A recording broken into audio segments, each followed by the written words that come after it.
I am Sarah. I read as Sora the Intuitive for Sky Messages by Sora. I am a tarot reader who specializes in past life readings. I also teach and mentor the tarot. I have two journals, one for learning the tarot and one for more learning yourself and deepening the connection with your deck. That one's a collaboration with Killer Pancake, who makes a couple of the decks I'll be reviewing. The reason I started this channel, and specifically this series, the tarot review series, is that I really want people to be able to have a connection.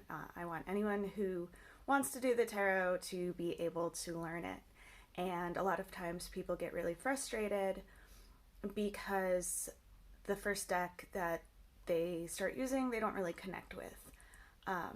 And so I'm hoping that instead of getting frustrated or spending a lot of money on decks that they then realize they don't want, people can sort of start to learn what their style is, what theme they're looking for, what kind of imagery works for them, and help people find the right decks for them. I do believe that if there is a tarot deck out there, there is an audience for it.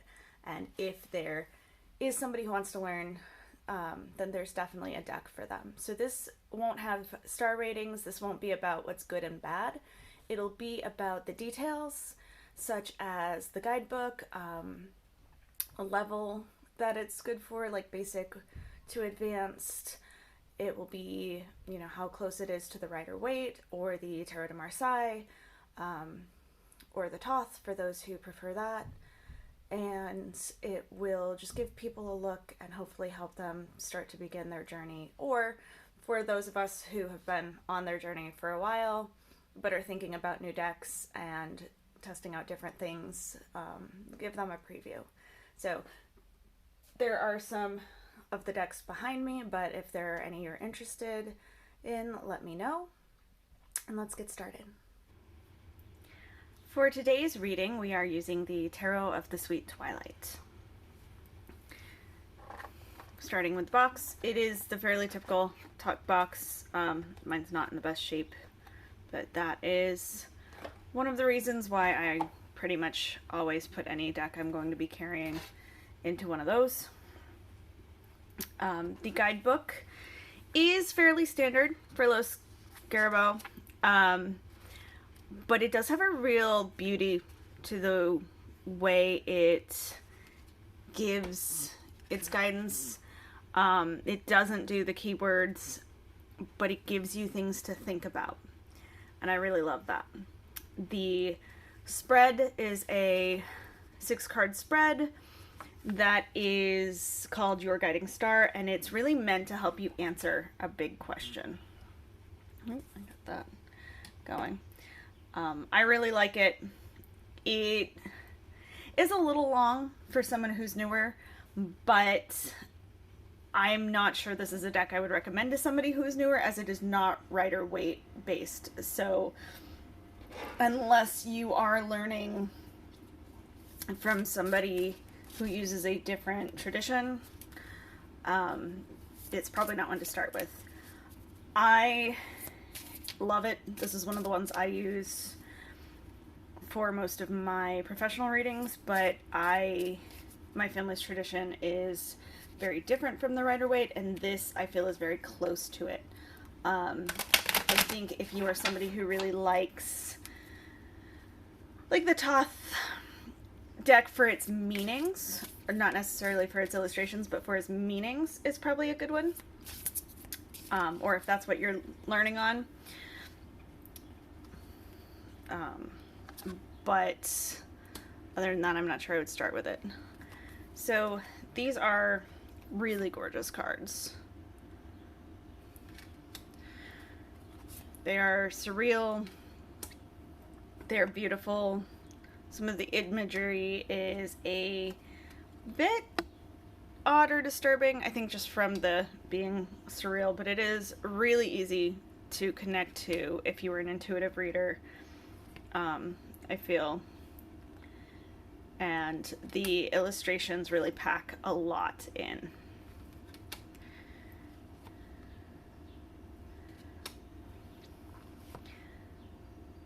you see the color scheme, they stuck to brighter and darker colors, which I think gives a really nice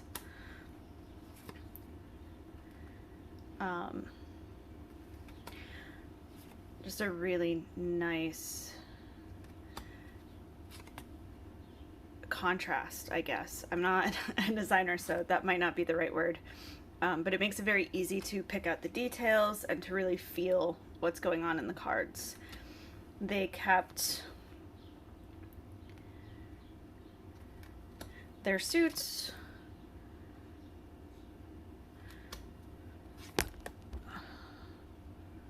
to the ones we think of as the traditional pentacles, wands, cups, and swords.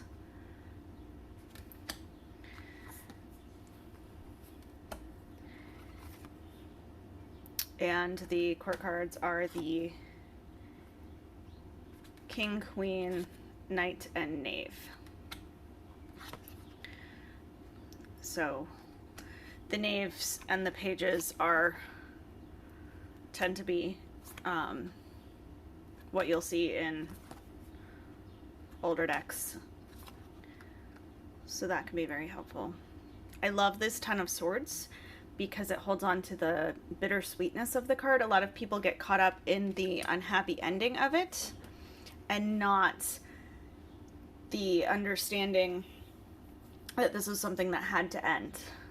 And the reason that people don't like the 10 is because they are sad for that ending, which is totally fair.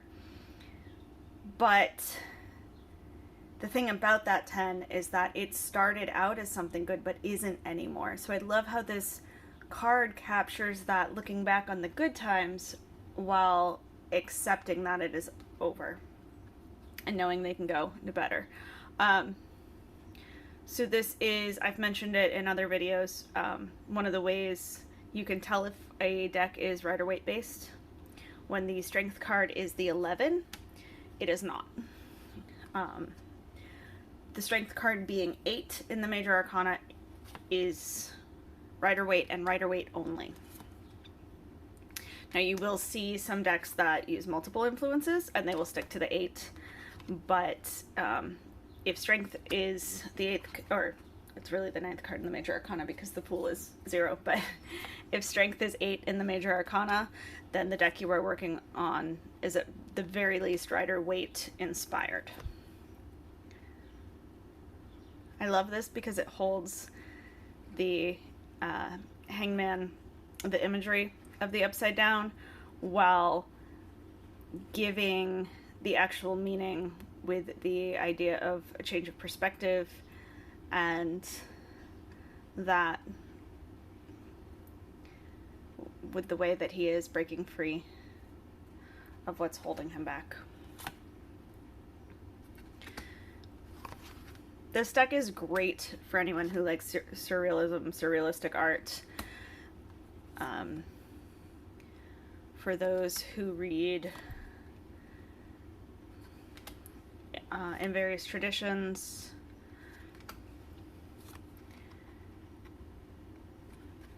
It's good for intuitive readers. I would say that you should probably, I love her. You should probably have some experience with reading before you go into this deck. At least if you are going to start with it, then you should also have something that's a little bit more rooted in whichever tradition you'll be reading from.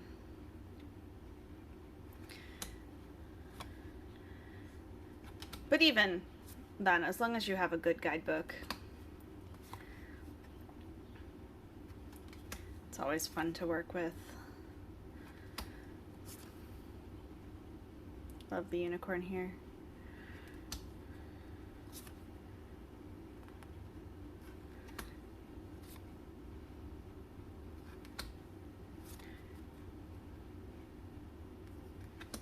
One of the things that is very cool is while They very much stick to their themes within the suits. They also tell a lot with the sky behind them.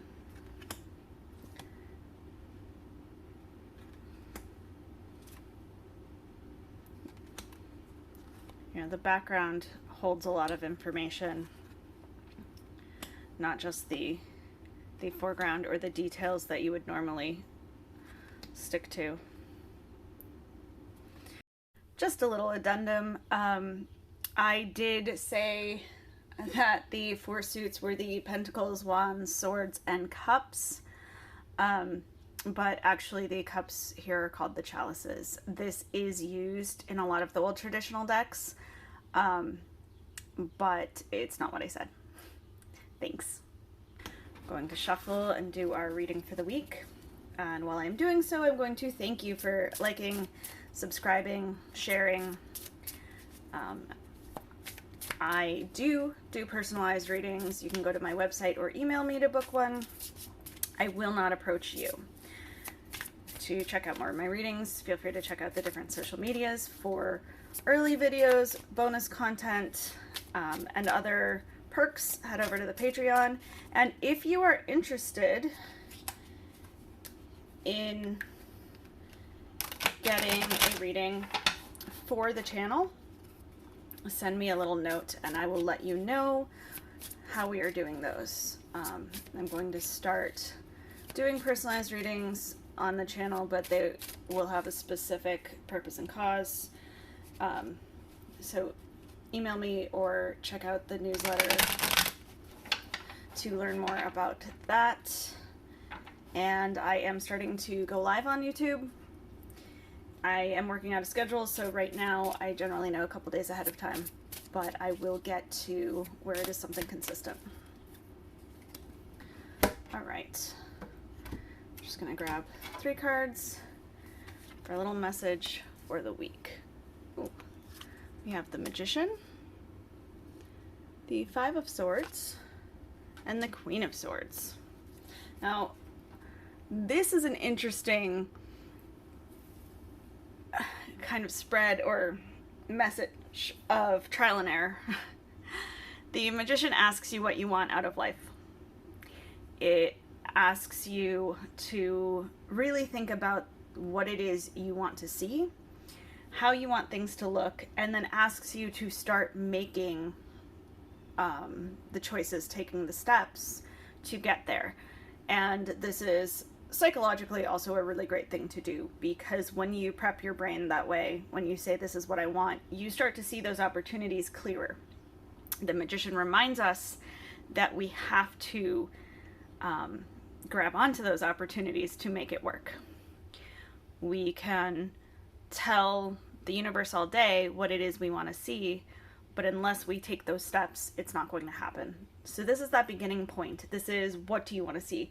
Getting that idea in your head, so when the opportunity comes along for you to get yourself closer, you can take it. You can recognize it and you can take it. If you're not entirely sure what it is you want, or if you have a idea, you won't be able to recognize a lot of opportunities because they won't be as obvious. Now, the 5 of Swords speaks to false starts and often the best of a bad situation. So this can be that as you start to put together your list of what you want, you gain some clarity on what you don't want that is already in your life. Some steps you've taken that you now need to either rectify or just turn around. This can also be a card of losing an opportunity, but to have it with the Magician suggests that it is more about being clear with what you want so that you don't take the opportunities that seem right for you but will actually take you further. So stuff like that can be what seems like a really great job, but when you look at it, the hours take you away from your family and from the ability to work towards your dream. Yes, you need money to support both, and I would never fault somebody for taking a job they needed.